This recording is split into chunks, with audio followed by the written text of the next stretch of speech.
Et ce matin, on vous propose les plus jolis moments avec nos invités qui racontent leur rencontre avec leurs idoles. Alors, c'est le cas de Sonia Rolland avec Alain Delon, le cas de Jacques Weber et Grace Kelly, mais aussi Pierre Arditi et Barbara. Regardez, on vous montre le meilleur. Hommage à Bob Dylan que vous rencontrez, vous allez nous raconter en 1961. À l'époque, il n'est pas connu du tout.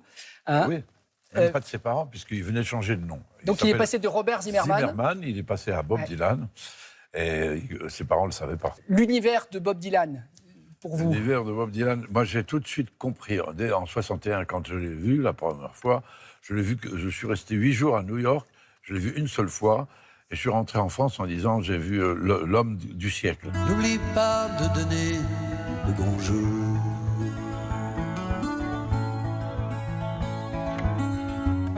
à la fille qui fut mon amour. Hugues, Bob Dylan a dit de vous, Hugues a traduit et enregistré beaucoup de mes chansons par le passé, et parfois ça me donne l'impression que ces chansons ont été écrites en français à l'origine et que c'est moi qui les lui ai traduites dans l'autre sens. C'est un ami cher. Quel beau compliment. Oui, c'est plus qu'un compliment, c'est très exagéré. J'ai traduit Bob Dylan parce que je ne comprenais pas l'anglais et je ne le comprends pas toujours quand il chante. Et je te rassure, même les Américains, beaucoup, ne le comprennent pas. Parce qu'il a une façon de chanter qui est un peu compliquée. George Harrison. Bon, la vérité, il ne faut pas mal le prendre, Flavie, mais c'est probablement mon coup de cœur. Vas-y. Attendez, c'est dingue. Vous avez passé la soirée à chanter et jouer avec lui, c'est vrai ou pas? Ouais. Dans les convives, il y avait George Harrison. C'est dingue. Et il l'a assis à côté de moi à table. Donc, j'avais vu qu'il y avait un homme qui était à côté de moi, mais comme je ne le connaissais pas, je ne l'ai pas salué. C'est lui qui s'est retourné, qui a dit « Ah, il y a Mr. Guru, Mr. George Harrison ». Et on s'est parlé pendant 3 heures pendant le dîner. Wow. Et quand j'ai commencé à jouer après, il avait dit en plus, il a dit « Non, moi, je ne chante plus » et tout. Il m'a raconté sa vie au complet. Et quand j'ai commencé à jouer, j'ai vu l'étincelle dans son œil. Puis au bout de 3 chansons, on est venu me demander ça vous dérange s'il vient jouer avec vous. Oh là Vous avez dit oui. là, incroyable. On a Je veux pas me faire voler la vedette. 2 sets de 45 minutes à faire du blues, du rock. Wow. tu sais. C'est mémorable. Puis quand j'ai revu sa femme, elle m'a sauté dans les bras. Elle a dit « Tu te rends pas compte, mais il voulait plus faire ça. Puis t'es le dernier qui a fait une soirée. Il n'a pas arrêté de m'en parler. Belle histoire. C'est parti pour une interview. Once upon a time in Hollywood. Et ça va, tranquille, les potes, hein. Ah ouais. À la place de Margot Robbie. Hi, Léo. Hi, Brian. Il était une fois à Hollywood, Michel. Fun fact number 1. Si je vous montre cette photo... Alors, je le connais, hein. Oui. Non, mais ce qui est fou, J'ai c'est vu que vous avez- Titanic. Voilà. Vous avez failli jouer avec lui. Alors, oui, c'est parce que j'avais passé... pour Catch Me If You Can, ils cherchaient sa mère. Oui. Steven Spielberg avait dit non, que j'étais trop jeune.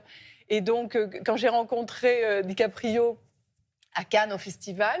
Quelqu'un avec moi a dit, ah, tu sais, elle a failli jouer ta mère. Et il a dit, mais you can't be my mother. Ça, c'est la classe. Et ça, c'est la classe. Alors, allez-y. Donc je les commence. Piochez dedans. Et alors, on va les commenter ensemble. Ça, c'est Tom Cruise. Est-ce que vous savez pourquoi? Vous avez un point ami commun d'enfance. avec lui.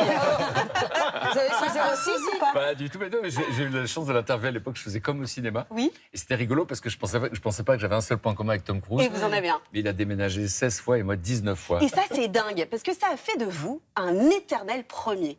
Mais ça a dû vous servir quand même dans votre carrière. Bah, oui, quand vous arrivez, vous êtes le nouveau en fait. Oui, on vous c'est appelle ça. le nouveau. Ouais. Voilà. Donc il a vécu la même chose que moi. Ouais. Donc ça crée une psychologie. Donc en fait, j'ai psychologiquement un petit point commun. Un avec petit lui. peu comme Et avec vous en Tom aviez J'aime moins parlé les de tout cascades, ça? beaucoup moins. Vous en aviez parlé de tout ça ou pas? Pardon? Avec Vous en lui aviez parlé avec Oui, lui de c'était tout assez ça? marrant parce que, un peu comme les paraît Américains, qu'il est vous très savez, sympa. ils vous renvoient le truc. J'ai beaucoup déménagé, et vous? Et moi, je dis 19. Il dit, moi, 16. Donc, C'est marrant. voilà. Mais il voulait raconter qu'en fait, ça crée un sens de l'adaptation assez Bien sûr, incroyable. forcément. Et aussi, j'ai remarqué quelque chose de particulier dans l'attachement. C'est-à-dire que moi, j'ai eu l'habitude de m'attacher, puis après, je me disais, bon, on va se quitter. Et quand on Ce qui est voit fou, ce qui c'est est devenu votre carrière après, il y a J'ai des reproduit. explications quand même. Et Ah oui. j'ai reproduit, c'est dingue. C'est dingue. Je vous montre une photo et Oui. vous allez me dire en quoi cette personne a compté pour vous. C'est probablement le plus grand ténor du monde. Bah, il a super compté parce qu'il a changé, il l'aura jamais su, mais il a changé ma vie parce que en fait, j'étais pas du tout prédestiné à aller vers un registre classique C'est ça qui est et dingue. opératique. Ouais. Moi, mon père était chanteur, mais plutôt variété. Ouais. J'ai entendu Pavarotti à la radio, il m'a fait chialer. Et vous avez C'était quel âge, Nessun Vincent Dorma, 13 ans. D'accord. Donc d'un seul coup, à 13 ans, vous entendez Pavarotti, Ouais. votre vie change. Enfin, en tout cas, vous Ah ben, vous dites... je suis bouleversé parce qu'il a réussi à me faire pleurer à travers la radio. Ah, c'est dingue. Hein. Et donc je me dis, mais c'est quoi Ce et donc, pouvoir. ce pouvoir, voilà. Ouais. Pouvoir de la voix, d'aller vous taper dans votre émotionnel et de vous créer des émotions pareilles, quoi. Donc je me suis du coup intéressé, tourné vers ça et après, ça n'a jamais arrêté.